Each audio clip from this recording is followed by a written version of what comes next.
sana, tamu sana, yes, tamu sana, yes. The BBI verdict is out. It's 4 judges versus 3 judges. 4 judges have upheld the High Court decision that rendered BBI unconstitutional, while 3 judges have dissented. And already there are reactions and counter-reactions. Raila has already welcomed the move. Some Kieleweke members of parliament, specifically Nyeri Town member of parliament, Gunjiri Wambugu, is crying foul and saying that somebody is going to pay for this. Somebody has just denied Mount Kenya 1 man, 1 vote, 1 shilling. And at the right time, the person has to pay. Yes. So, ladies and gentlemen, in this video right now, I want us to look at the political implications of this BBI judgment. Because if you look at it keenly, it's not what people are celebrating.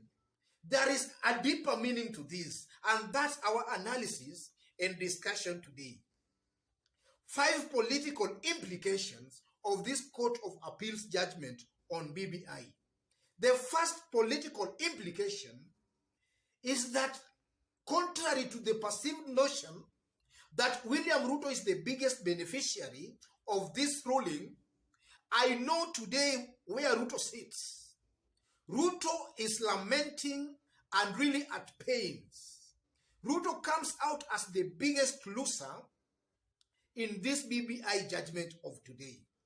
And some times back, when the High Court made that ruling that they had nullified BBI, I also made it clear that William Ruto was the biggest loser. And in this case, again, ladies and gentlemen, I still maintain that William Ruto is the biggest loser in this. Simply because of this. Whether there was a BBI or no BBI, there was no chance William Ruto was going to be president. I believe that, and I still maintain that.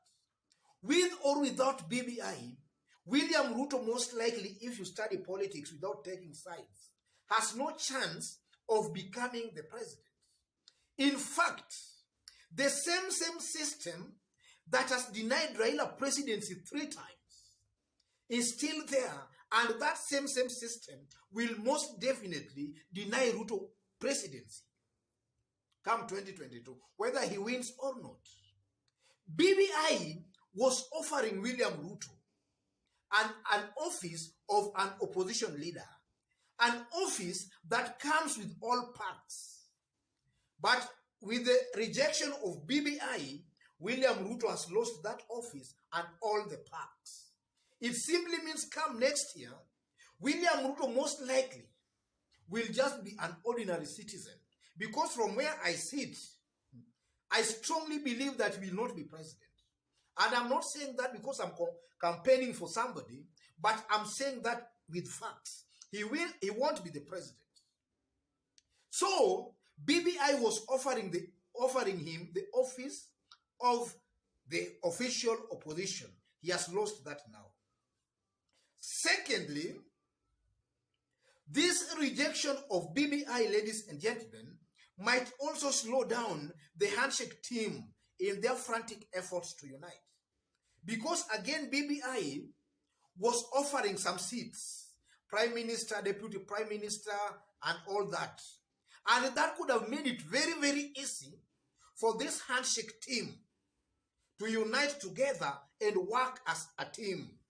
But with the rejection of the BBI, that unity, that elusive unity, might now be more elusive. Because now what will you offer? Or rather, what will you promise? What will Raila promise Kalonzo? What will Kalonzo promise Mudavadi? So, with the rejection of this BBI, it's also going to make it very, very hard for these people to agree.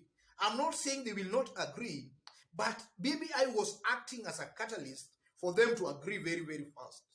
But with its rejection, it's somehow going to be hard for them to agree. The third implication is this. A majority of Kenyans who feels they have all along been excluded from the government feels a little bit disappointed because we only have 2 posts now. BBI, for those who know actually why it was formed, the main intention, or rather the main aim of BBI, was to expand the executive, create post of a prime minister, so that you can have the big 5, or rather the major communities sharing those posts. And that could bring something like a resemblance of Kenya. Because if you have a Kamba president, a Luo vice president, another community prime minister, and because we know that our politics is Kenyan, is purely ethnic, if a Kamba person sees his man as the prime minister, then they feel they are part of that government. With this, in this case now, we only have 2 slots that can only accommodate 2 communities. So the other communities might now feel left out of the next government. So that's also a challenge that BBI was meant to address. But with that now, that is now lost, ladies and gentlemen. It is something, an implication that now Kenyans must accept and live with. And then fourthly, ladies and gentlemen, this ruling of today exposes our Kenyan judiciary as now getting a little bit independent. They can't be dictated to. They can't be influenced. They can't be influenced out with some external forces. They are independent. And that's what should be encouraged. We in Kenya, we want an independent judiciary that makes independent decisions. With this decision of today, it shows and proves beyond any reasonable doubt that our judiciary is becoming a little bit independent. That should be encouraged. And then another point, ladies and gentlemen, and ironically, and also contrary to what a majority of people believe, top presidential candidates who might have a realistic chance of winning the presidency next year, this ruling has really impressed them. A candidate who knows he has a clear and a realistic chance of winning the presidency next year, I know such kind of candidates are happy with this ruling. Because now with BBI was diluting the presidency. In fact, it was contrary to what people are saying that it was giving president more powers, it was diluting the presidency. But with this ruling today, the presidency will remain as it is. The president is not sharing power with any prime minister. The president has all the power. So I believe that the top presidential contenders who know they have a realistic chance of winning the presidency next year are celebrating this ruling.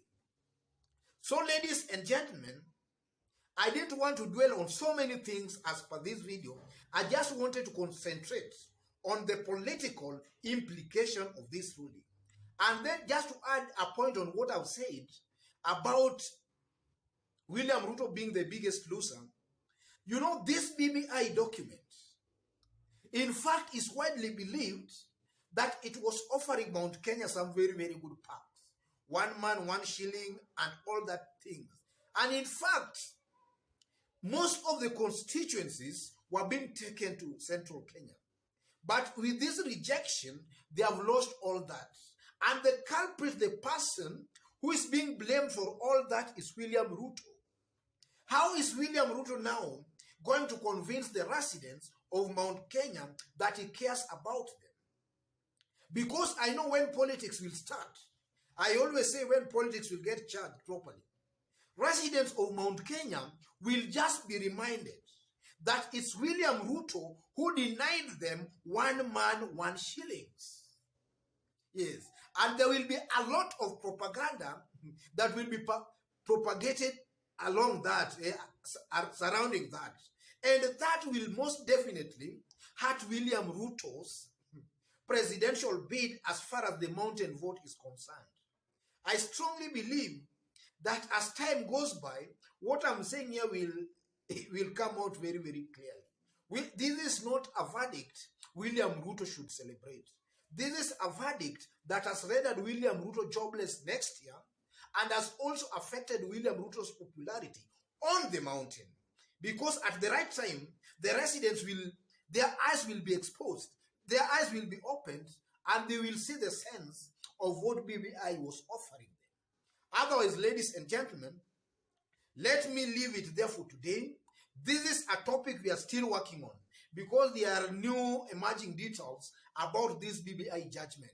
For today and for now, let me just leave it there, but stay tuned by subscribing and also giving this video a like, so that anytime we upload a new video, YouTube definitely automatically notifies you.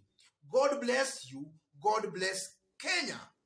Tamu sana, yes.